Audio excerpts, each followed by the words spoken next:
Être déçu par un ami, une amie, c'est dur, c'est encore plus dur parce qu'il y a de la manipulation.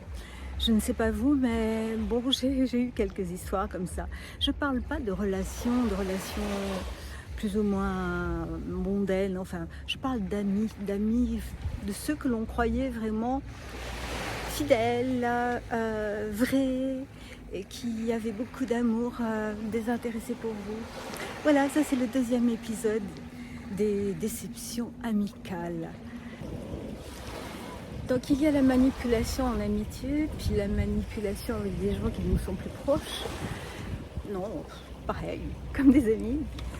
Et là j'ai un autre exemple, là, c'était donc une fille, une amie, qui était vraiment dans l'embarras parce que son mec s'était cassé la jambe et elle ne pouvait pas aller dans l'appartement qu'elle avait choisi pendant quelques temps.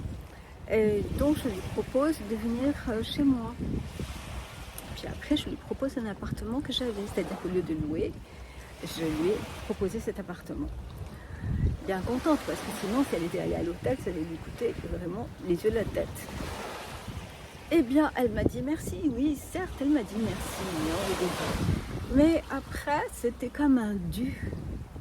Et ça c'est moche aussi, mais vraiment je comprends pas. Quand ils étaient chez moi au début, donc je me sentais plus chez moi, donc ils avaient des affaires partout, c'était vraiment la panique la plus totale. Moi je partais le matin et je revenais le soir pour ne pas le voir. Et puis après, quand je les ai mis dans cet appartement, il y avait un petit truc qui allait pas, et puis ils ont bouché la salle de bain, enfin la douche, ils ont fait des tas de trucs, donc chaque fois je fais venir les artisans, évidemment qui paye c'est moi. Normal, c'est un dû. Alors j'ai pris conscience que je m'étais fait manipuler. Et là ce que j'ai fait, c'est que je vous conseille de faire pour ça, et ça marche. C'est-à-dire moi j'étais vraiment très en colère, c'était il y a quelques jours. Vous écrivez sur un papier, vous écrivez tout ce qui ne va pas, tout ce que vous reprochez à l'autre. Vous écrivez, il y a plein de choses qui vont remonter à la surface parce que cette personne, vous la connaissez déjà depuis longtemps et vous vous rendrez compte que ce n'est pas la première fois qu'elle vous manipule. Et là, vous vous posez la question aussi, mais qu'est-ce que j'avais à gagner? Donc, parce que dans une relation, il y a toujours quand même, il y a toujours deux parties. Et puis, si on en fait quelque chose, on a quelque chose à gagner, ou alors, il faut savoir pourquoi. Qu'est-ce qui nous a motivés? J'ai réalisé que je pouvais trouver quand même des choses. J'avais pas fait ça finalement gratuitement.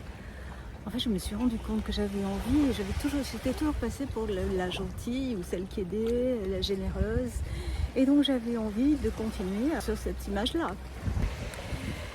J'ai réalisé que malgré tout, dans toute cette histoire, j'avais quelque chose à gagner, moi aussi. Elle m'avait manipulée, certes, parce qu'elle avait vraiment économisé beaucoup d'argent. Et moi, j'avais quelque chose à gagner, c'était mon ego. J'avais justement travaillé sur cette image que j'avais auprès de tout le monde, c'est-à-dire la fille gentille, généreuse, qui est là pour aider, voilà, donc ça c'était depuis toujours, donc je continuais.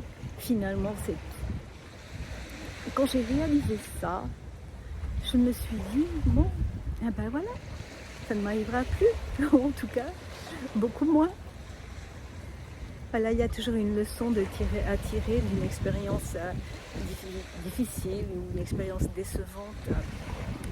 Et là, une déception en amitié. Qu'en pensez-vous? Est-ce que vous avez connu des choses comme ça? À bientôt.